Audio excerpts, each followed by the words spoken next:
तो नमस्ते guys, welcome to the fifth lecture of the oceanography. तो इससे पहले हमने 4 लेक्चर कवर कर लिया हैं। इसमें ओशन करंट पूरा कवर हो चुका है। ओशन करंट की थ्योरी, ओशन करंट का मैप बेस्ड जो पार्ट है वो सब कवर हो गया है। कौन सा ओशन करंट कहाँ बहता है, कौन सा वार्म ओशन करंट है, कौन सा कोल्ड ओशन करंट है, ये सब कवर हो चुका है। अब जो है फिफ्थ जो लेक्चर होगा वो थोड़ा छोटा सा होगा। इसमें जो हम थर्ड टाइप की जो ओशन मूवमेंट है उसको देखने वाले हैं, जो सी वेव्स है। तो सी वेव्स बेसिकली कुछ नहीं होता है, जो क्रेस्ट एंड ट्रफ का पैटर्न होता है ना, जिसमें ये अपर पार्ट को क्रेस्ट बोल दिया जाता है, जो कोसाइन या साइन वेव की फॉर्म में जो मूव करती हैं वो कहलाता है बेसिकली सी वेव।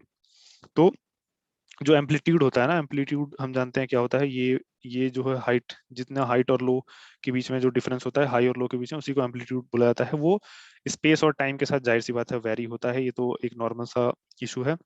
ठीक है, तो फिर टाइप्स ऑफ वेव्स क्या होती हैं और कौन कौन से फैक्टर जो होते हैं जो उनको अफेक्ट करते हैं।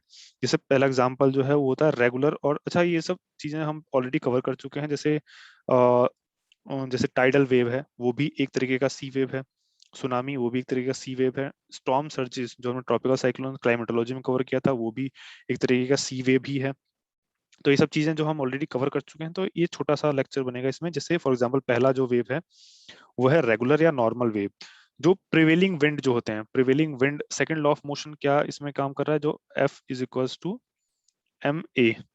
जो जो फोर्स लगाती हैं, जो हवाएं जो फोर्स लगाती हैं, उसकी वजह से जो एक्सेलरेशन प्रोड्यूस होता है ओशन के वाटर में, वही जो है पानी को जो है वो वेव की फॉर्म में मूव कराता है। तो ये इंपॉर्टेंट है, सेकंड लॉ ऑफ मोशन। तो वेलोसिटी ऑफ विंड जो होता है वो कंट्रोल करता है किसको, एम्पलीट्यूड को भी कंट्रोल करेगा, ये एम्पलीट्यूड को।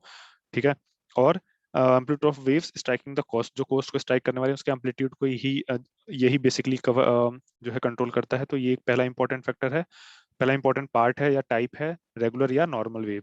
सेकंड होता है टाइडल वेव। टाइडल वेव जो टाइडल मूवमेंट की वजह से जनरेट होते हैं, जिसको हमने पिछले लेक्चर्स में कवर किया है, उसको इसकी प्लेलिस्ट में जो है उसका लिंक मिल जाएगा, उसको देखिए आके।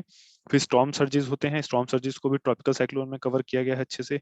फिर सुनामी, अच्छा ये टी लिख दिया जाता है बट टी साइलेंट वर्ड है। सुनामी होता है, सुनामी जो होता है वो बहुत हाई एनर्जी, मतलब वेव्स ही होती हैं, इसी में हाई एनर्जी की वेव्स हो जाती हैं, जो कि जियोलॉजिकल एक्टिविटी से, अंडर अर्थ की एक्टिविटी से जो जनरेट होती हैं वेव्स, वो सुनामी होती है।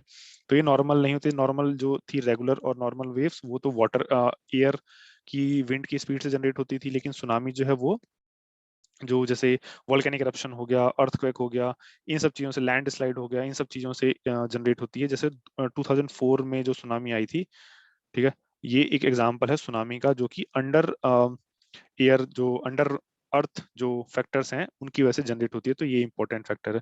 फिर इफेक्ट क्या क्या पड़ता है वेव्स का, क्योंकि वेव्स जो होती है ना वो ओकेजनल होती हैं। ठीक है, इनको जो है ट्रैक कर पाना मुश्किल होता है। तो सुनामी जो होता है, स्टॉर्म सर्जेस बहुत हैवी डिस्ट्रक्शन करके जाते हैं। क्यों? क्योंकि ओकेजनल होती हैं, तो लोग इसके लिए तैयार नहीं होते हैं, ना इंफ्रास्ट्रक्चर उसके लिए रेडी होता है, ना ही जो है उस एरिया का जो ड्रेनेज सिस्टम है वो उसके लिए रेडी है। तो ये बहुत ज्यादा डिस्ट्रक्शन कॉज करती हैं, बहुत ज्यादा जो है इम्पैक्ट डालती हैं।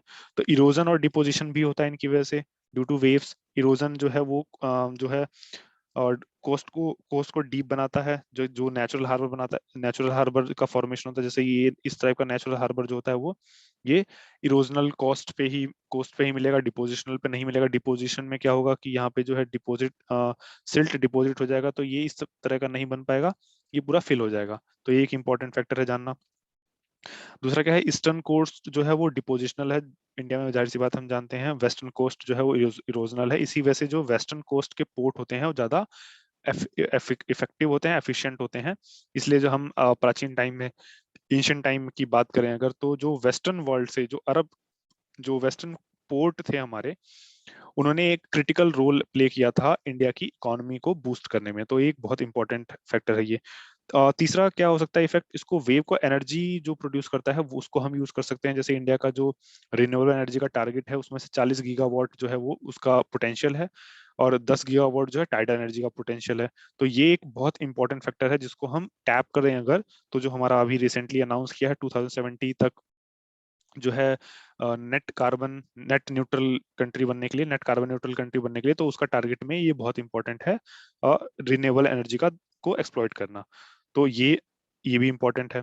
साथ में जो वेव्स हैं वो न्यूट्रिएंट्स को लेके आती हैं। ये एक बहुत इंपॉर्टेंट फैक्टर है इसका, कि अंडर जो सी में जो न्यूट्रिएंट्स होते हैं उसको लेके कोस्ट तक आती हैं, और कोस्ट का वेस्ट प्रोडक्ट जो है अपने साथ ले जाती हैं। तो ये जो है न्यूट्रिएंट्स भी लेके आ रही हैं और और जो है साफ सफाई का काम भी कर रहे हैं। तो ये भी एक इंपॉर्टेंट फैक्टर है। और सी वेव जो है तो स्पोर्टिंग अपॉर्चुनिटी, जैसे सर्फिंग देखा होगा, सर्फिंग क्रिएट करती हैं। तो ये सारे इफेक्ट होते हैं वेव्स के, और कुछ एडवांटेजेस भी हैं, कुछ डिसएडवांटेजेस भी हैं, सारे यहाँ पे मेंशन कर दिए गए हैं। तो इस लेक्चर में बस इतना ही कवर करेंगे। अगले लेक्चर में जो है ये ओशनिक रिसोर्सेज पूरा बायोटिक और बायोटिक ये सब पूरा कवर करेंगे अच्छे से। तो तब तक के लिए till then we will meet again in the next lecture, and that will be the final lecture of the oceanography. With that, oceanography will be completed fully. Thank you.